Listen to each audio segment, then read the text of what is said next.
বন্ধুরা, প্রতিদিন সকালে ঘুম থেকে উঠে সাবান বা ফেস ওয়াশটা তোমরা নারকেল তেলটা দিয়ে এভাবে মুখটা ধুয়ে দেখো। তোমাদের মুখে নোংরা, ময়লা, কালো দাগ জমেছে, মুখের চারপাশে, ঠোঁটার চারপাশে কালো হয়ে গেছে, ছাকড়া ছাকড়া হয়ে গেছে, মুখের উজ্জ্বলতা হারিয়ে ফেলেছো, তাহলে নারকেল তেলের এই ফেস ওয়াশটা তোমরা দিনে একবার অন্তত সকালে ঘুম থেকে উঠে মুখটা ধুয়ে দেখো।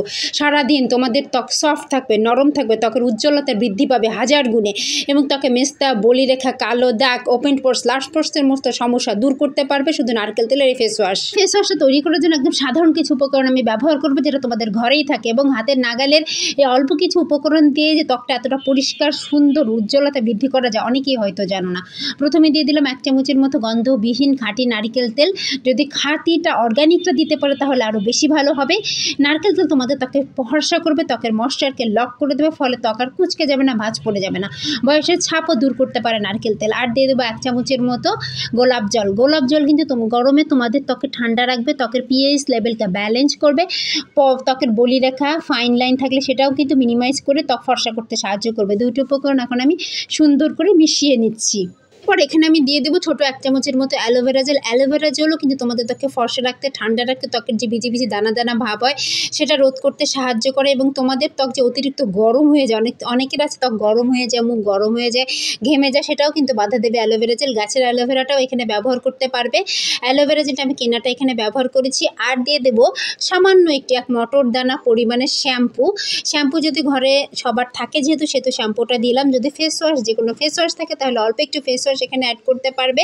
শ্যাম্পু তোমাদের মুখের ময়লা, নোংরা, কালো দাগ একদম চুম্বকের মতো টেনে বের করে নিয়ে আসতে সাহায্য করবে। দেখো কতটুকু আমি শ্যাম্পু এখানে ব্যবহার করেছি, ঠিক এতটুকুই ব্যবহার করবে।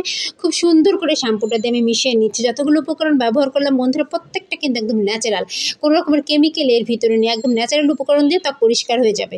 এরপরে আমি এখানে দিয়ে দেবো 1/2 চামচের মতো বেসন। কিন্তু অনেকগুলো ডাল ভাঙিয়ে বেসন তৈরি করা, যদি ছোলার ডালের বেসন পাও সেটা বেশি ভালো হবে, সেটা স্কিনের জন্য ভালো। খুব সুন্দর করে, বেসন কিন্তু বেশি পরিমাণে দেবে না, সামান্য পরিমাণে বেসন দিয়ে আমি খুব সুন্দর করে মিশিয়ে নিচ্ছি। একদম ফেস ওয়াশ যেভাবে হয় সেভাবে একটা ঘনত্ব আমি রাখবো, একদম কিন্তু টাইট ঘনত্ব এখানে আমি রাখবো না, যে জাস্ট ফেস ওয়াশের মতো। তোমরা একটা কাচের কৌটা বা কাচের বোতলে করে নর্মাল ফ্রিজে রেখে 7 দিন অন্তত এটা প্রাণা ব্যবহার করতে পারবে, অথবা তোমরা 4 দিনের জন্য তৈরি করলে, মাখলে শেষ হয়ে গেলে আবার ব্যবহার করলে। খুব সুন্দর করে আমি মিশিয়ে নিচ্ছি। কোনো রকমের ছাকড়া ছাকড়া বা দলা দলা ভাব যাতে এর মধ্যে না থাকে সেদিকে খেয়াল করবে, প্রত্যেকটা উপকরণ যাতে মিশে যায়। ফেস ওয়াশটা কিন্তু আমার তৈরি হয়ে গেছে। ঘনত্বটা তোমাদেরকে দেখিয়ে দিচ্ছি, এইভাবে ঘনত্ব রাখবে, একদম মোটাও না আবার একদম পাতলাও না। হাতে নিয়ে তোমাদেরকে দেখিয়ে দিচ্ছি ঠিক এইভাবে। এটা মাখারও একটা পদ্ধতি আছে। ভিডিওটা ভালো লাগলে একটা লাইক দিয়ে বেশি বেশি করে প্রিয়জনের সাথে শেয়ার করার অনুরোধ করছি। প্রতিদিন সকালে ঘুম থেকে উঠে যেভাবে ফেস ওয়াশটাকে হাতে একটু নিয়ে ডলা দিয়ে মুখটা মাসাজ করবে, তারপরে 15 মিনিট স্কিনে রেখে দেবে। এটা শুকিয়ে গেলে পানি দিয়ে মুখটা ধুয়ে ফেলে দেখো সারাদিন ত্বকটা ফর্সা থাকবে। সকালে মাখবে এবং রাতে ব্যবহার করবে, দেখো ত্বকের উজ্জ্বলতা বৃদ্ধি পাবে হাজার গুণে।